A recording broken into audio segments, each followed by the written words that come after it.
Halo semuanya, pernahkah kalian bertanya-tanya bagaimana seekor ayam betina bisa menghasilkan telur hampir setiap hari? Proses ini ternyata melibatkan sistem reproduksi yang sangat unik serta sangat efisien. Nah, pada video kali ini kita akan membahas sistem reproduksi ayam betina secara lengkap, mulai dari organ penyusunnya sampai proses pembentukan telurnya. Let's go. Halo semuanya, saya Muhammad Dafas dari dengan NIM 05412182530055. Nah, berbeda dengan mamalia, ayam betina hanya memiliki satu sistem reproduksi yang aktif, yaitu ovarium dan oviduk yang ada di sebelah kiri. Ovarium dan oviduk sebelah kanan itu ada, tetapi tidak berkembang secara fungsional. Nah, ini merupakan adaptasi biologis untuk mengurangi berat tubuh sehingga ayam lebih efisien dalam bergerak.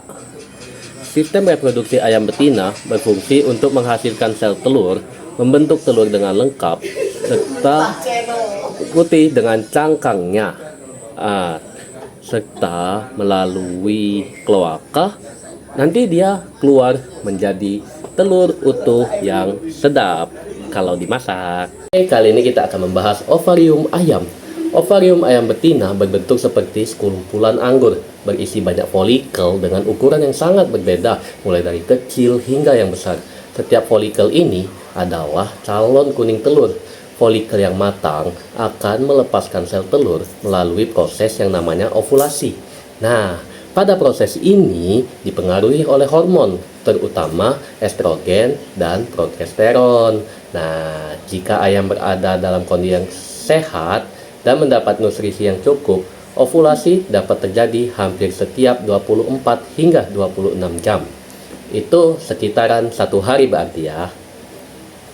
Setelah ovulasi, sel telur masuk oviduk, yaitu saluran panjang tempat telur dibentuk secara sempurna.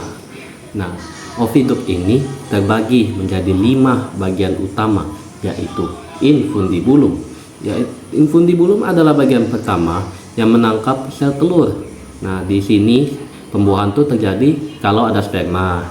Nah, proses ini berlangsung sekitar 15 sampai 20 menit di dalam infundibulum. Dan yang kedua ada magnum. Nah, di magnum ini putih telur atau yang biasa disebut albumen lah dibentuk untuk melapisi kuning telur. Proses ini memakan waktu sekitar 3 jam. Nah, terus ada ismus.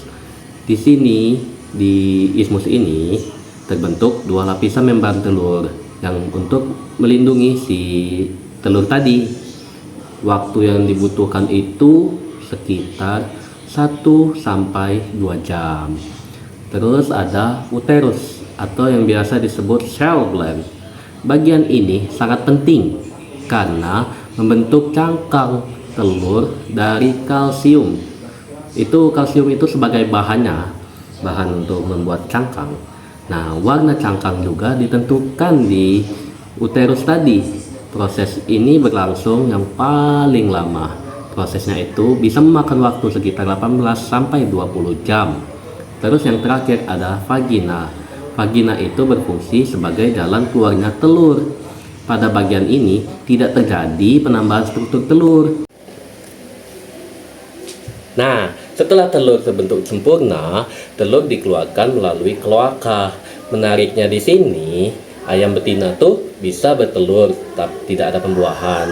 Sehingga telur yang kita konsumsi sehari-hari itu telur yang infertil. Nah, produksi telur pada ayam betina dipengaruhi oleh beberapa faktor seperti nutrisi, terutama pada protein dan kalsium.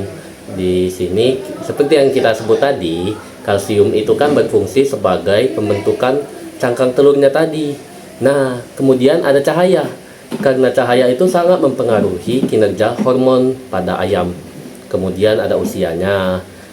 Untuk usia tua mungkin sudah sedikit folikel yang dibuat oleh ovarium ayam tadi. Jadi ya usia juga sangat berpengaruh. Jika salah satu faktor ini terganggu, produksi telur bisa menurun seperti yang kita bicarakan pada usia ayam tadi.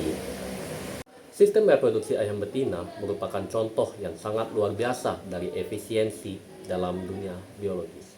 Dari satu ovarium hingga telur yang siap dikeluarkan, semua proses berjalan teratur dan terkoordinasi. Memahami sistem ini tidak hanya penting dalam bidang biologi, tetapi juga sangat berguna dalam dunia peternakan. Saya, Muhammad Dafa Syadari, izin undur diri. Selamat jumpa, sampai bertemu di pertemuan berikutnya. Dadah. Ciao.